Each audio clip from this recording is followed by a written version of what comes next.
Welcome to the Business Growth Podcast. Today I'm here with Cortland, the firm owner of Brigham CPA. Welcome to the show. Hey Leo, thanks for being here and calling me in. I'm excited to be here. Alrighty, so tell us a bit more. What do you guys do at Brigham CPA?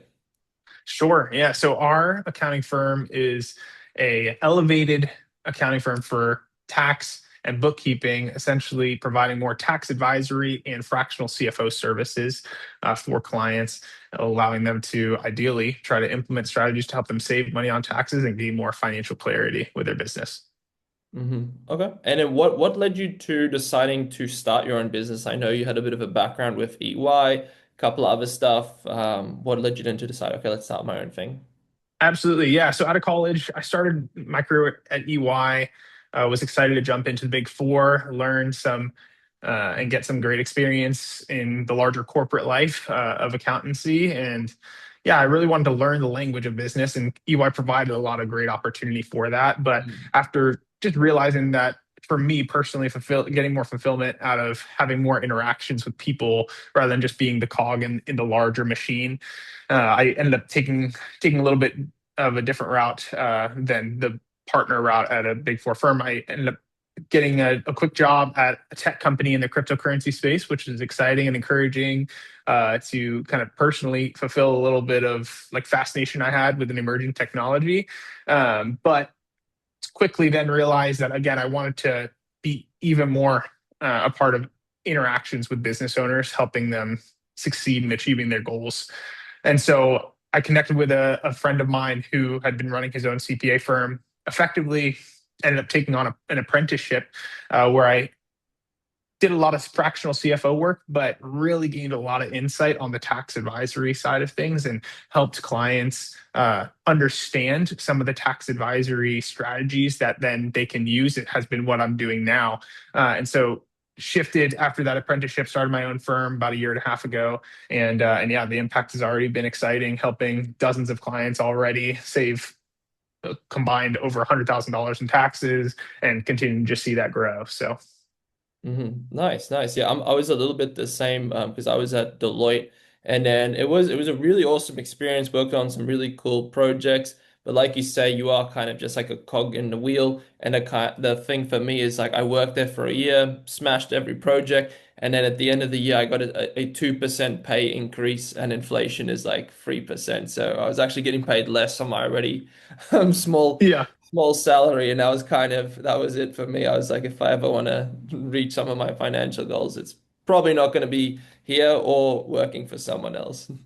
Absolutely. And I think, like we talked about before we started recording this podcast episode, I think what you're doing now is super exciting and cool to see not only the entrepreneurial fire that you had in you, even though you got some great traditional experience at Deloitte, now doing what you're doing, running your business is extremely exciting. And then also, of course, providing this opportunity for us to other CPAs and accountants and finance professionals to share what's going on the smaller market, I think is really, really engaging and fun. And I think that's what's very cool is that, as you're likely seeing too from your previous days at Deloitte and for me, EY, the accounting industry is shifting and changing so much right now. And of course, the constant discussion around AI, what everybody talks about every day, that of course is going to play an impact. But I think one of the things that I'm really excited about with the timing in which I've started my firm and what I'm looking to do in growing my firm is the opportunity is just abundant.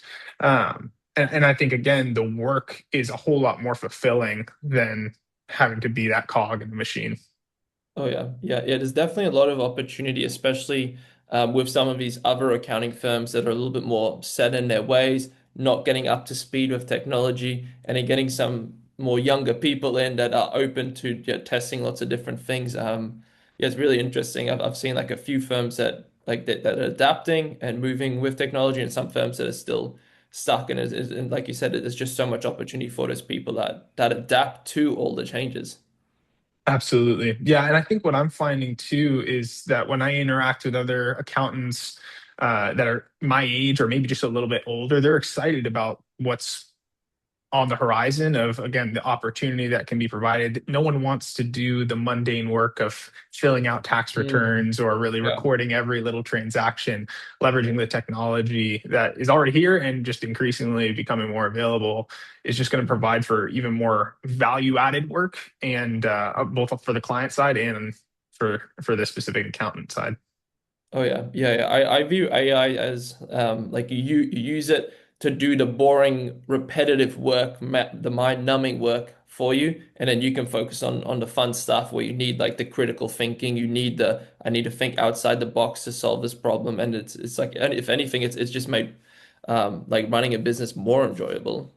Right. Absolutely. And I think what's cool too is when we step into that perspective as accountants, I've had plenty of conversations with clients that it's not really related to accounting per se, Leo, but being able to advise them on ways that they can leverage AI in their business to help them grow. Mhm. A tremendous value there. And again, that's where really the model that I'm trying to continue to grow, this tax advisory model or this fractional CFO model, the value can be really captured in staying ahead on some of these trends and learning some of these technologies early on. Oh yeah, yeah, yeah, definitely. And then, so while we're talking about AI, how has like AI impacted your business, and how have you kind of like, or have you implemented much into what you do? Yeah, absolutely. Of course, still some of the use cases of AI that have these big promising visions, there's going to take some time to end up building it out. Eventually, I feel very confident that a tax return will be able to be fully prepared by AI if you just provide source documents.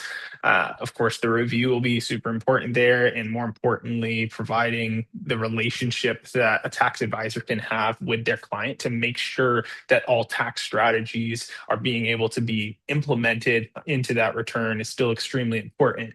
Again, though, just the value add gets a little bit more impactful.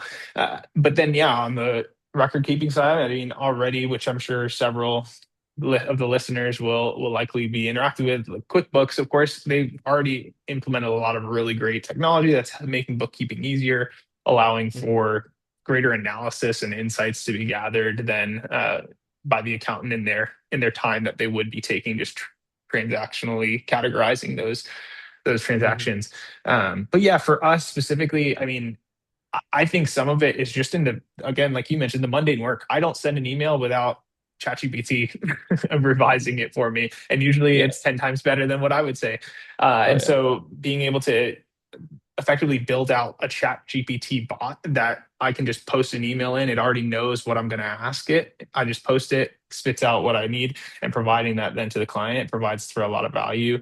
Research on the tax side is extremely helpful with being able to keep up to date with things like the one big beautiful bill, what Mhm. went into that 1,000 page long plus document, and how can we make sure that we're providing that value to the clients. Those are also things that we're leveraging technology and AI for. Oh yeah, yeah. I definitely with a lot of emails as well. I use AI. Have been using Claude a little bit more recently. I Mhm. found it sounds a little bit more like a human. Sometimes ChatGPT is just like and it sounds a little bit too professional slash robotic. And it Yeah. also, yeah, like what you said, summarizing documents. It's just even and then putting the document into like layman's terms as well. Just it saves you so much time. Like I had a new rental agreement. And then I just compared it to my last rental agreement because I already knew I was happy with my last rental agreement, and it just saved me like an hour of reading through all these pages of the new rent. Right. No, absolutely. In you saying rental agreements, it cued a thought in my mind. There's a tax strategy called the Augusta rule that I've been able to help several clients with. And yeah, rental agreements are important there with substantiating that. And same here, Mhm. we've leveraged AI to make sure that we're addressing all sides of a legal perspective there to help our clients substantiate that strategy. But yeah, it's extremely useful. It's only going to continue to become more and more Oh yeah. useful. Oh yeah, yeah, definitely. And then I always like to ask as well. So let's say you could have a magic AI robot come into your business tomorrow and do one of the tasks for you, or do one of the stuff. What would you get it to do?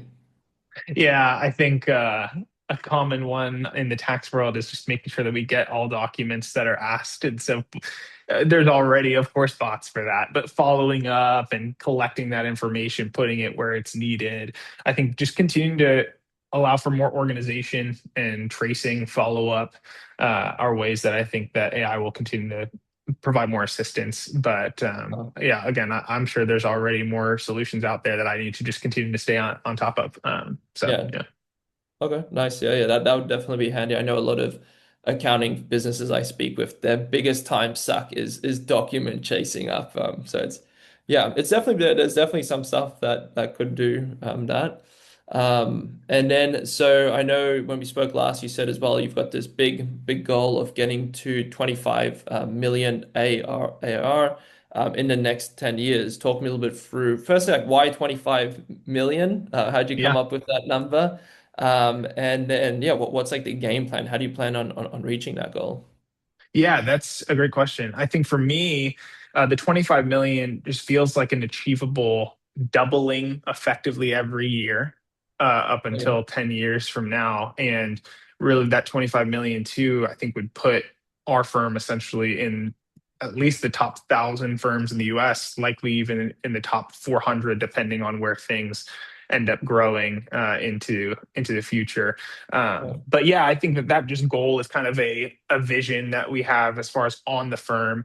Within the firm, really what I'm working on is really trying to build and hire the team that will build the systems. I saw this post recently by an entrepreneur out of Canada. His name's Dan Martell, and he said the first $100,000 you make is based on your skills. The first million you Mm. make is Mhm. based on the team you hire.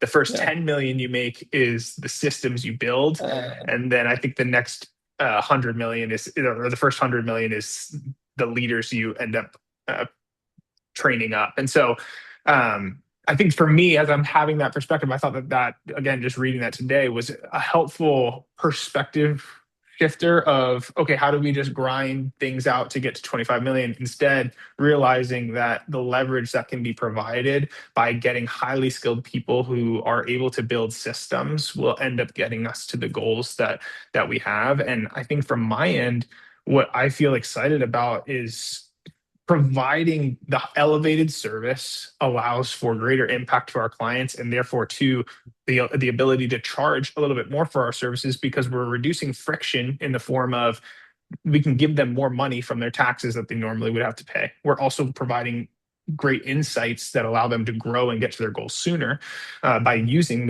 that money then too to redeploy in their business. And with that, being able to, of course, then underlying all that leverage technology that decreases the mundane processes for us. I Mhm. think the ability to get to that $25 million goal in ARR in 10 years feels extremely achievable. And so, yeah, finding those team members is what is the core focus right now. Yeah, I really love that quote. The to get that you were saying from that entrepreneur with the people, the systems, the processes, and the leadership. It's so true though. Yeah, absolutely. And that's the thing. I think that again, thinking about that scaled process. Of course, you need people with skills. And the lights turned off for me here. But you need people with skills to be able to build those systems too. And I think that Mm. that's what's unique right now. Again, leveraging back to what we said with the shift that's happening in the accounting industry, Deloitte, EY, other firms that are getting rolled up, or PE groups that are coming in and seeing the opportunity that accounting does provide with these just analog systems that just implementing a little bit of technology will help. I think that there's still a lot of younger accountants that are in kind of the cohort that we are in our generation that there's great fulfillment of work to be provided to small business owners. And I think again, maybe speaking to some of the individuals that maybe we would have rubbed shoulders with if we were still at Deloitte or EY, like there's a big world of accounting impact that can be made outside of just the larger corporate Mhm. engagements.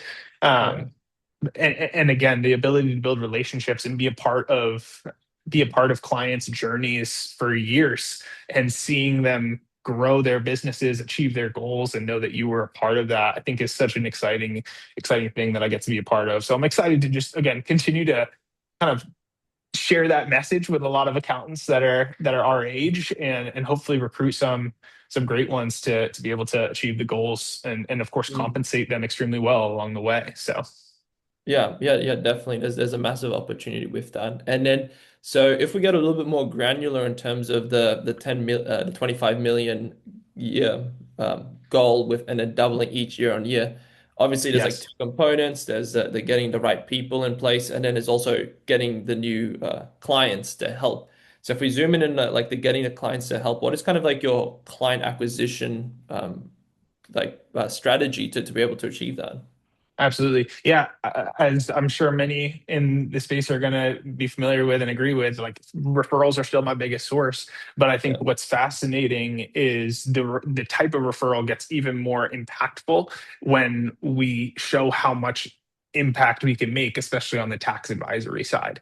And yeah, so, of course, other entrepreneurs or business owners that are having to pay hundreds of thousands of dollars in taxes, if we help shave down 100,000 of that, they know their other partners, their other people that they run the same circles with, that they're going to be super excited to share that opportunity. And so that's what we have really gained a lot of traction in as far as the client acquisition side. Right now, Leo, I still haven't even gotten to turn on much marketing because our capacity has been constrained by the referrals that continue to come in. And so I think yeah. from my end, I have a couple clients still that I'm working with that I gained just through cold email outreach. So the opportunity is still plentiful out there, and getting to connect with business owners, specifically in the tax advisory space, and really addressing that need of clients that are paying too much in taxes is very, it's a blue ocean of market opportunity for sure. Oh yeah. Okay. And then the other side, getting the right talent. Do you have what's like the strategy to get the right people in place to be able to achieve this? Absolutely, yeah, and that's a $25 million question for sure from my perspective. And I think really what I realize is there's a lot of really smart tax accountants out there that if we just are able to put together a training system of training them how to implement these strategies, quite honestly, the work becomes pretty easy and straightforward. And I feel extremely confident that just about any tax accountant that has had experience preparing a return will not only find tax strategies enjoyable to understand and be able to apply, but then will again feel fulfilled in implementing those and helping us provide those tax savings to clients. So for me, just continuing to reach out, put job postings out there as my team's growing, and I personally have not had much issue with the number of applicants. It's just a matter of continuing to weed into those that just seem that they have a high professional set standard of excellence. And yeah, I mean, I put a job posting out just a week ago, and I've already had about 7 quality candidates that I'm looking forward to interview. Yeah. Okay, nice. Yeah, that's awesome. So it sounds like you got a few of those things dialed in. And then so I know we're starting to run out of time here. So another question I always like to ask is what would you say has been one of the most like valuable lessons that you've learned since like starting your own business? Yeah, I think one that I've heard several times and I've definitely experienced now very tangibly is clients that are willing to pay more often provide less headaches. Meaning, the clients that are willing to pay 2,000 a month for tax advisory services will most oftentimes give us much less of a difficult time than the 200 a month dollar client. And so I think that for us, just really trying to be selective in some of the opportunities that we take with clients, even on our side, not just taking any opportunity with a client, but really being selective to make sure that we can continue that standard of excellence for those higher paying clients. And yeah, I think the other side of it is right now where I'm at a year and a half in, about just under 500 ARR, 500,000 in ARR right now. The first million of a business owner's lifestyle is a grind, but yeah, getting to that I think is just what the nearsighted goal is for us next year, and I feel very confident that we'll get to that. Yeah, nice. Yeah. And I love, yeah, like you said, the lower cost clients often cause them more headaches. And there's a lot of memes on the internet as well. I don't know if you've seen some of that, but yeah, it's really funny and it's kind of counterintuitive as well. But yeah, it's so true. And then yeah, picking the right clients, not necessarily buy the cheaper ones. Exactly. No, definitely familiar with all those memes for sure. It continues to just honestly just fascinate me and just make me Yeah. laugh, because Yeah. genuinely, yeah, the the percentage in which that case is the true that is a true case of higher Mhm. spend clients are much easier to work with is basically 100%. Pretty, yeah, that's what I've found as well. Yeah. So very cool. Well, it's been great having you on the show. Where can people go to find a little bit more about what you guys do? Yeah, absolutely. Please reach out on LinkedIn. Happy to interact and connect with everyone, either my personal page or the Brigham CPA LinkedIn page, where we're constantly posting tax strategies that small business owners can take advantage of. All right, awesome. Well, I'll include the links below. It's appreciate you coming on the show. You guys have been listening to the Business Growth Podcast. Until next time, keep growing.